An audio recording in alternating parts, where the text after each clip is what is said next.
Before we begin, promise me something. Watch this video until the end. The last plate served and the final choice made will mean more if you savor every moment leading up to them. Chapter 1: Harbor Street Beginnings. Everyone in the Harbor Street neighborhood knew Mina's song and Eli Navarro. Even as children, they moved through their small Seattle world like twin comets, orbiting the same corner market where Eli's father stocked crates of lychees, and Mina's mother taught her to fold dumplings with a poet's patience.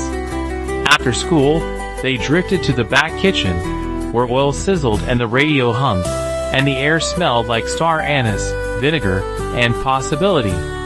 Eli learned chords on a battered guitar his uncle had left behind, and Mina timed her chopping to his rhythms. He would play a new riff. She would set a pot to boil. She learned to make broths with a soul, and he learned that home could be a sound. On summer nights, they walked the long way home past the lake, inventing futures. He would talk about forming a band. She would talk about a restaurant where strangers felt like cousins. Then came the sort of day you do not plan for. A Sunday that turned into a hospital corridor, a word like absence stretching through months. After the service, when everyone left covered dishes on folding tables, Mina and Eli slipped outside to the alley. There, grief tilted them toward each other. They kissed once, twice, then retreated into the hush that follows a storm. The silence that grew afterward was not angry, just unfinished. And unfinished things can be harder to carry than endings. Chapter 2: Leaving and Staying. Mina left for culinary school with a single suitcase and a folder of recipes written in pencil. She took a night bus that smelled like coffee and antiseptic, staring into the dark glass where her face hovered with equal parts courage and fear. In kitchens across the country, she learned the language of fire and patience. She learned to build a menu like a story. She learned to be precise with knives and generous with salt. She learned that talent gets you in the door, and resilience keeps you there. Eli stayed. He helped his father at the market in the mornings and tuned his guitar before gigs at the Cats and Kettle, a small bar where neon light fell like soft rain. His band, North Lake Static, played songs that peeled paint and made strangers lean close. The neighborhood leaned on him, too. When Mrs. Klein's delivery van stalled, Eli was there with a toolbox. When the old grill broke at the corner faux spot, he was there with a borrowed wrench and steady hands. They did not speak, not for years. Their lives stretched in different directions, like two lines that had once shared a point. People would say their names together, then stop, as if catching a sound they no longer heard. What they carried from each other stayed quiet and alive, like a seed biting its season underground. Chapter 3: The Return with Knives and Songs. Years later, Mina came home with 2 knives in a roll and a plan to open a short-run pop-up. The kind that appears for 12 weeks and stirs an old neighborhood into new hunger. She rented the old tailor shop on the corner, swept dust out of its bones, and strung low lights across the ceiling. Her menu, she decided, would be a love letter to Harbor Street, written in scallion oil and toasted rice. She posted a photo of a noodle dish on the pop-up social account, and within an hour Eli's bassist sent it to the band chat. At practice that night, someone said, "Don't be weird about it." Eli laughed the way people laugh when the floor shifts. He went anyway, arriving late, hair damp from rain, the night air smelling like cedar and memory. He did not expect her to look different, but she did. The difference wasn't her haircut or the line of tattoos along her forearm. It was her poise, the way she settled a bowl as if it had a heartbeat. Their eyes met through steam. She smiled, small but real, and came to his table with a dish of noodles slick with garlic and history. "No apologies," she said. "Just this." He twirled his chopsticks and let the first bite take him somewhere warm, somewhere old. He did not have words ready, but he had appetite, and sometimes that is wiser. Chapter 4: Another Orbit. The pop-up became a rumor that grew into a line. Food writers came, then photographers, then well-dressed people who talked with their hands. One of them was Atticus Vale, a shout of a movie star known for method acting and gold statues. He took up space the way fame does, lightly and everywhere. He asked to meet the chef, and Mina stepped from the kitchen, cheeks flushed from heat. He spoke about sustainability and the theater of dining. He was thoughtful in a way that could pass for devotion. There were dates. Mina, who had been married to her work for years, tested what it felt like to accept admiration with no catch. Atticus invited her to a restaurant where servers explained the carbon footprint of the tasting menu before pouring. The meal tasted like a debate. The dessert was a suggestion, sweet air trapped in a glass. Eli, invited along as part of Mina's friends, watched the performance with a musician's skepticism. He felt like a guitar in a museum, appreciated, not played. Afterward, Eli walked Mina home past shop windows full of their old city. He told her the band had been offered a slot opening for a touring act. She told him about a call from a New York investor who could make her pop-up permanent if she would move. They laughed at the timing. She said, "Remember when we thought the biggest decision we'd ever make was which lake to walk around?" He said, "I still vote for the long way." Chapter 5. Smoke and Signals. On a Friday, the fire flared.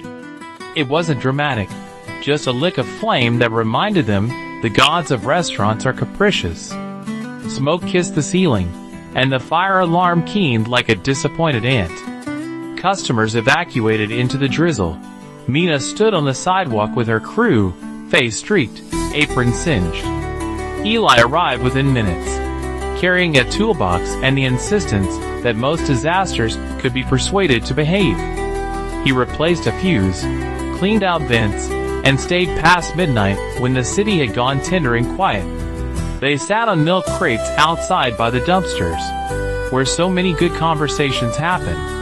She told him the worst part of that quiet, after the funeral years ago, was how it made her feel like the past should be a secret. He told her he had written a song that summer, and never played it for anyone. Then he played it softly, words turned down, the melody a hand held out. In the morning, Mina put up a sign, "Closed tonight, cooking something truer." The next evening, she served a simple menu. No phones, no theater. Just a broth that tasted like patience, a dumpling that tasted like a kitchen with a radio, and two kids timing their lives to a simmer. People ate and leaned back and closed their eyes. When the last bowl went out, Mina felt something settle in her chest. Not a decision, but the place a decision would land. Chapter 6.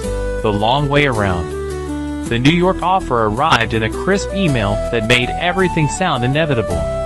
Atticus, who knew cameras and grand gestures, said he could introduce her to a circle that would widen into a world. His eyes were kind, but in them Mina saw a room she wasn't sure belonged to her. Eli, for his part, got a phone call from a touring band. 6 weeks, 10 cities, no guarantees except the stories you pick up when you sleep on floors. They argued, not about each other, but about gravity. He said, "I'm not an accessory to your life. If I come with you, it has to be because it's our choice." She said, "If you ask me to stay, it has to be because you know who I am." It was the oldest argument. How to carry love alongside self without dropping either. They did not solve it that night. So Mina went to New York for a weekend. She tasted kitchens like test flights. She stood in a gleaming dining room with marble sound and asked herself if echo and applause could fill the space that had once been a radio by a market stall. Eli left for Portland and Spokane, and a town where the venue was a living room, and the tip jar was a coffee can. He sang in rooms where people could see his hands, and left with enough money for gas, and a story he wasn't ashamed of. Atticus, to his credit, told Mina at a late-night diner that he admired her, but he admired the idea of her even more, and that was not fair to either of them. They parted with courtesy and a relief that tasted like strong tea. On the bus back to Seattle, Mina opened her phone to a message.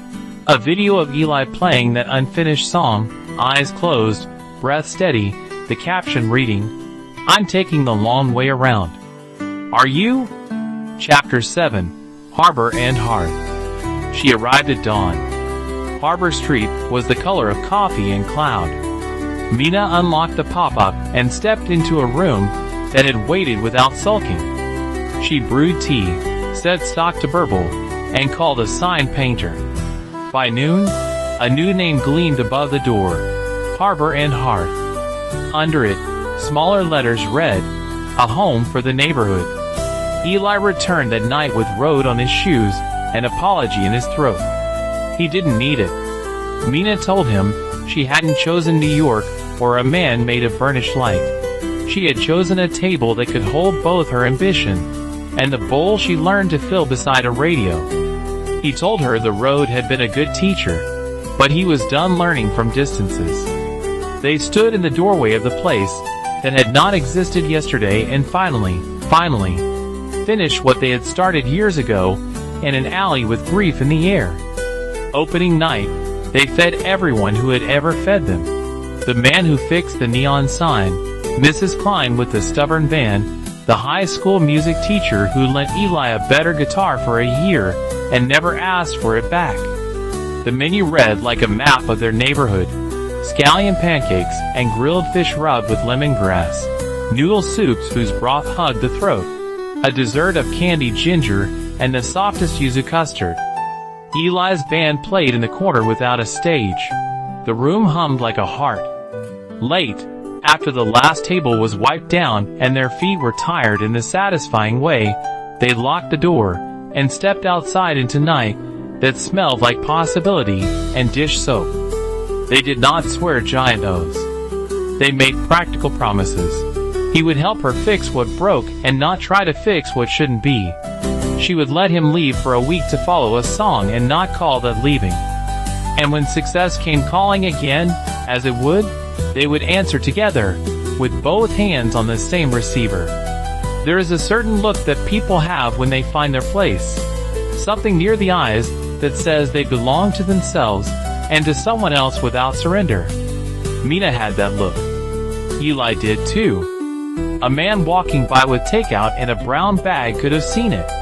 If he had paused, he would have noticed the new sign above the door and the old light in their faces, and he might have thought, as I do now, that some stories were always headed here, along the long way, through kitchens and courts, toward a table that finally fits. If this tale nourished your heart, please subscribe to the channel, activate notifications so you never miss a new story. Give this video a like, leave a comment with your favorite moment, and share it with someone who loves a good second chance.